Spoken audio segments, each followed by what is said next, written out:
ආයිබෝවන් අදත් ඔයගොල්ලෝ සාදරයෙන් පිළිගන්නවා travel with chef YouTube channel එකට. ඔන්න අදත් ප්‍රතිපයක් අරන් ආවා. ඒ තමයි මේ කොහොමද මේ ඉස්සෝ කරියක් හදාගන්නේ කියලා. මේක ඉස්සෝ කරිය ඉතින් එක එක විදිහට හදාගන්න පුළුවන්. නමුත් මම අද ඔයගොල්ලන්ට කියලා දෙන්නේ ලේසියෙන්ම ගුණදායි විදිහට මේ ඉස්සෝ කරිය හදාගන්නේ කොහොමද කියලා. බලමු ඒකට අවශ්‍ය මොනවද මේ අමුද්‍රව්‍ය කියලා.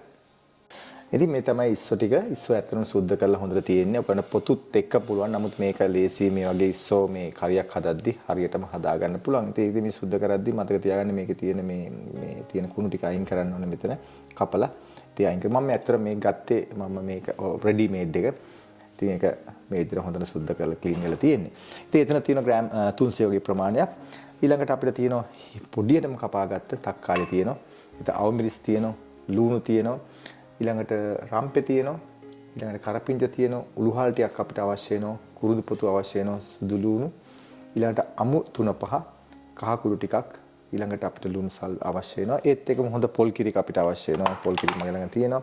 ඊළඟට අවසානයේ ඔයගලන්ට ඕන නම් අපිට එකතු කරන්න පුළුවන් ලෙමන් ජූස් ටිකක් සහ වතුර. ඉතින් මේ ටික තමයි ප්‍රධාන වශයෙන් අපිට අවශ්‍ය වෙන්නේ. අපි බලමු දැන් ඒක කොහොමද මේක හදන්නේ කියලා. ඊළඟට අපි මුලින්ම කරන්නේ මේ වගේ තාච්චියක් මේ ඉද ලෑස්ති කරනවා අපි හට්ටියක්. Tamanට කැමතියක් පාවිච්චි ගන්න පුළුවන් හට්ටිය. ඊළඟට අපිට මුලින්ම කරන්න ඌණු ටික මේකට දා ගන්නවා. දැන් අපි මේ තෙල් දාන්නේ නැහැ. ඔයගොල්ලෝ තෙල් දාලා කරන්නත් පුළුවන් අවශ්‍ය නම් තෙල් නොදා කරන්නත් පුළුවන්. නමුත් මම මේක ඔයගොල්ලන්ට අද උගන්වන්නේ. ඊටමත් ගුණදායක විදිහට මේක හදා ගන්න. ඒකෙදි මම සියල්ලම මේ විදිහට මේකට එකතු කරනවා. ඊළඟට රම්පේ ටිකත් මේ විදිහටම දානවා. සුදු ලුණු ඊළඟට 3-5 ටිකක්.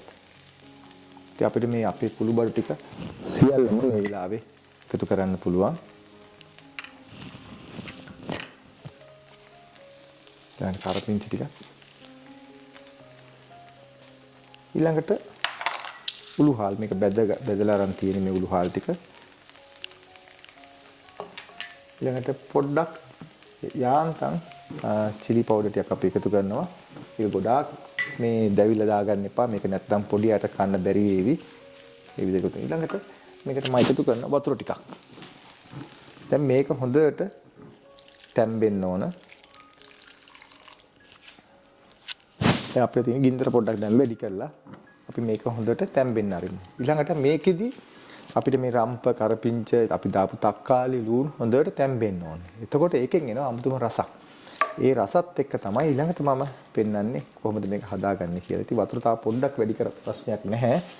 මේ මොකද මේක තැම්බෙනකොට වතුර ටිකක් අඩු වෙනවා. මේ විදිහට. මේ හැම දෙයක්ම මම මේකට එකතු කරලා තියෙන පොල් කිරි ඇරෙන්න.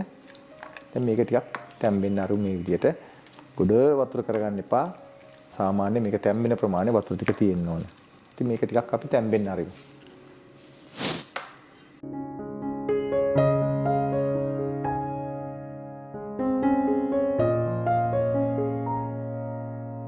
අපි දැන් බලමු කොහොමද මේක තැම්බිලා තියෙන්නේ කියලා. හොඳ සුවඳකුත් එනවා. ඉතින් මම බලන්න මේක දැන් හොඳට තැම්බිලා තියෙන්නේ. අපි දාපු ඔක්කොම ලුණු, සුදු ලුණු, රම්පේ කරපිංච හොඳට තැම්බිලා තියෙන්නේ.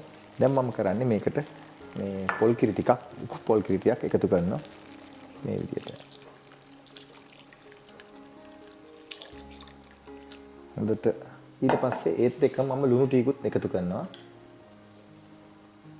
ඒක ලුණු අවශ්‍ය විදිහට බලලා ගන්න. ඊට පස්සේ මේක හොඳට නැවතත් විනාඩි 5ක් විතර මේ පොල් කිරිත් එක්ක මේක තැම්බෙන්න තියෙනවා. ඊට පස්ව තමයි මම ඉස්සෝ ටික එකතු කරන්නේ.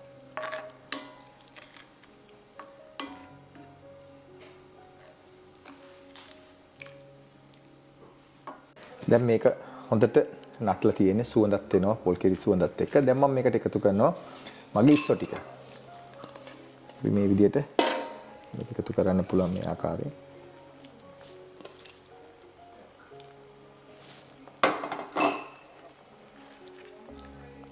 දැන් මේක තව විනාඩි 5ක් විතර වගේ තැම්බෙන්න තිබ්බාම මේක හොඳටම ඇති. ඉතින් ඔයාලට ඕන නම් තව පොල් කිරි දාලා මේක තව ටිකක් වතුර ගතිය කරන්න පුළුවන්.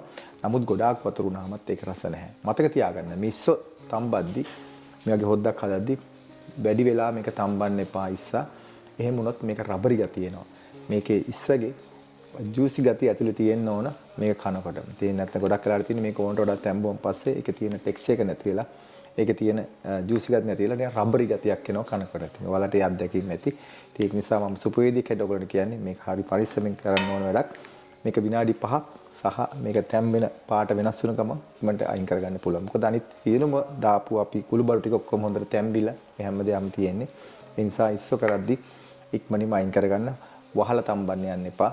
මේක නටනකොට ඔයගොල්ලන්ට බා ගන්න පුළුවන්. එයාද මේ ඉස්සෝ හොඳට දැන් හරි විදියට මට අවශ්‍ය විදියට තැම්බිලා තියෙන්නේ. දැන් මම කරන්නේ ඉක්මනින්ම මේක ලිපෙන් බා ගන්නවා. බාගලා මම දෙහි යුෂ ටිකක් මේකට එකතු කරනවා.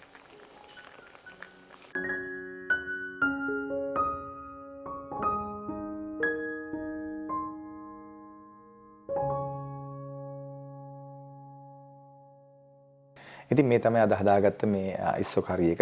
ඊටාත්ම හොඳට ආවා. හරි සුවඳක් තියෙනවා. මොකද ඒ අවශ්‍ය කරන අපේ කුළුබඩු දැම්මන් පස්සේ හරියටම හොඳ සුවඳක් එනවා. ඉතින් ඔයගලන්ටත් පුළුවන් මේ විදිහටම හදාගන්න. හරිම ලේසියි.